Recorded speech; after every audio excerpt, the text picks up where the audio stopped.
Earlier this month, Twitter user Caroline Moss inadvertently went viral when she reminded other users of the toxic diet culture that dominated the 2000s. Alongside a now infamous photo of Jessica Simpson during a 2009 appearance at the 99.9 Kiss Country Chili Cook-Off in Florida, Caroline wrote, "If Gen Z wants to understand millennials, they first need to understand that for the entirety of 2008, we were told that this was the most disgusting a person could ever look." She added in a follow-up tweet, "It was a cover story in every mag, rag, and blog for like *months* at a time. They called her Jumbo Jessica."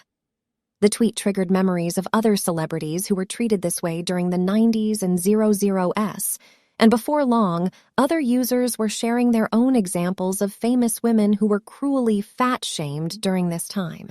Britney Spears, Jerry Halliwell, Kate Winslet, and Nicole Richie were among the names mentioned, but the example that ended up dominating this trend was Renée Zellweger in the Bridget Jones's Diary movies that are based on Helen Fielding's novels.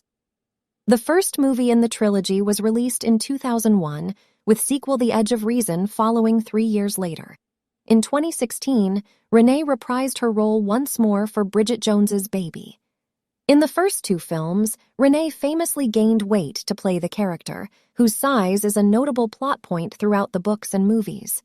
In fact, the film is full of fat jokes at Bridget's expense, despite her exact weight being mentioned throughout and it being nowhere near overweight.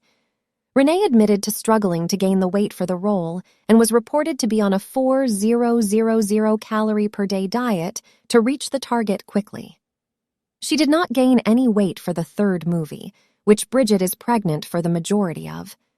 During promo for this film in 2016, Renée spoke out against the way that Bridget's weight has been presented over the years. In an appearance on The Today Show, she said, "I never thought she had a weight issue. I thought that was just something that all of us, we think, oh, I'd love to change this thing about myself, when in fact, nobody notices it but you." And she added to British Vogue, "Bridget is a perfectly normal weight, and I've never understood why it matters so much."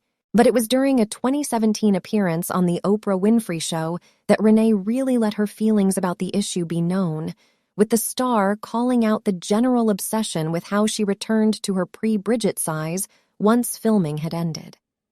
The actor told host Oprah Winfrey that "how did you lose that weight" is the question that she has been asked the most over the years, adding, "It saddens me so much because it seems to imply that one way of being is acceptable and the other isn't valuable, and that's just not true.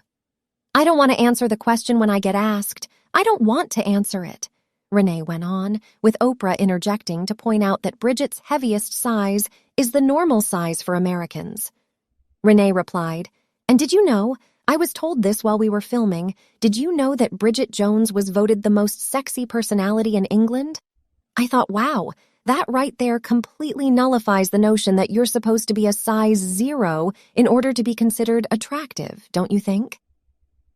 This interview recently resurfaced on TikTok, and many viewers were struck by Renée's passionate response and praised her for speaking out against fatphobia. Renée is far from the only star to reflect on the way that their body was scrutinized during this era, with Kate Winslet also addressing the body shaming that she faced after shooting to fame in Titanic at the age of 21. "Apparently I was too fat. Why were they so mean to me? They were so mean. I wasn't even fucking fat," Kate said during an appearance on the Happy, Sad, Confused podcast last year. Sharing what she wished she'd said to journalists at the time, the actor added, "I would have said, don't you dare treat me like this. I'm a young woman, my body is changing, I'm figuring it out, I'm deeply insecure, I'm terrified, don't make this any harder than it already is."